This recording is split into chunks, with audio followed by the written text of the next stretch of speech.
संभाली। मध्य एशिया में बाबर का जन्म हुआ और राठौड़ कुल गौरव राव जोधा जी ने मेहरानगढ़ दुर्ग की नींव डालकर जोधपुर नगर की स्थापना की। 1459 ईस्वी में बना मेहरानगढ़ उत्तर भारत की राजनीतिक सरगर्मियों का साक्षी भी रहा और केंद्र भी। जोधपुर के आकाश में राठौर राजवंश का तेजवान सूर्य दमका, जिसका उदय मंडोर में हुआ था। मेहरानगढ़ की उत्तर पश्चिम दिशा में करीब 9 किलोमीटर का फासला तय करेंगे तो मैं अपने बचे हुए अवशेषों के साथ आपका स्वागत करूंगा। मैं किला हूं मंडोर का। मैं इतना प्राचीन हूं कि मुझे किसने बनवाया, कब बनवाया, ये किसी को भी याद नहीं। मंडोर की भूमि से आज भी अतीत के सिक्के, मंदिर के अवशेष, तोरण द्वार, स्तंभ और उत्कृष्ट मूर्तियां प्राप्त होती रहती हैं।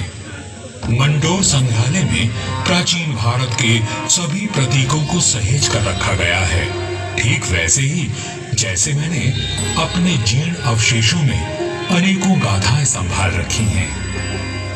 अरावली की पहाड़ियों से घिरा मंडोर नगर मांडव्य ऋषि की तपोभूमि था और इसका प्राचीन नाम मांडव्यपुर था। महाभारत काल में यहां नागवंशियों ने राज किया और फिर गुप्त वंश ने इसे अपने बाहुबल से जीता। चौथी व छठी शताब्दी में हूणों का आगमन हुआ तथा परमारों ने इनके वैभव को बढ़ाया। मारवाड़ का विस्तार सबसे अधिक परमारों की समयावधि में हुआ और उस समय मारवाड़ को नवकोटि मारवाड़ भी कहा जाता था। तो 7वीं शताब्दी में प्रतिहारों ने यहाँ अपना साम्राज्य स्थापित किया और यहाँ के वैभव को बढ़ाया। मेरे साथ चलिए उस बीते हुए काल में जब यहाँ तलवारें खड़कती थी, रणभेरी और नगाड़े कंपायमान होते थे, वीर हुंकार भरते थे और रणबांकुरों के जय घोष से आकाश गूंज उठता था।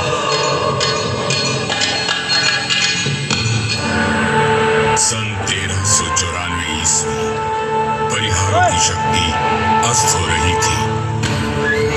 गुजरात के सूबेदार जफर खान ने दिल्ली की कमजोर सल्तनत के चलते मंडोर और नागौर को अपने कब्जे में ले लिया था। अब मेरी चार दीवारी में परिहार नहीं, तुर्क आवासित थे।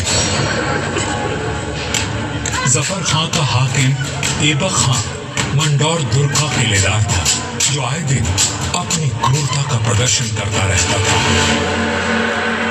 पीड़ित किसान मंडोर के इंदा परिहार के प्रधान वीर राव भीमा गहलोत के पास मदद के लिए पहुंचे। राव हेमा जी, ये तुर्क हमसे मनमाना लगान वसूल करते हैं। आए दिन हमारी गायों को चुरा कर ले जाते हैं और अब अपने घोड़ों के लिए घास से लदी गाड़ियां मांग रहे हैं। हम तो बर्बाद हो जाएंगे। अपनी शक्ति पर इतना अभिमान कि उसे 3 किसानों पर आजमा रहा है। भैरों जी की सौगंध, जुल्म करने के लिए अब ऐबक खान जिंदा नहीं बचेगा।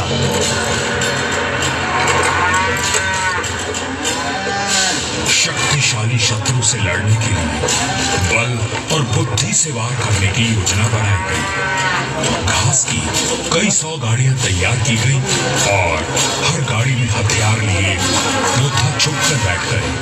गाड़ियां जैसे ही किले के भीतर पहुंची, क्षत्रियों ने नारा लगाया, आयो लड़ो फतेह कर दो, आयो लड़ो फतेह कर दो।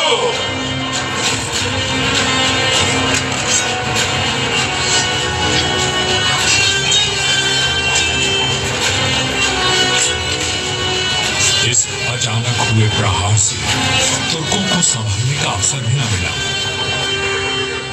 वीर हेमा गहलोत, समर शूर राव चुंडा राठौड़ और मारवाड़ के वीरों की प्रतापी तलवारें लहराईं तो शत्रुओं के सिरों के ढेर लग गए।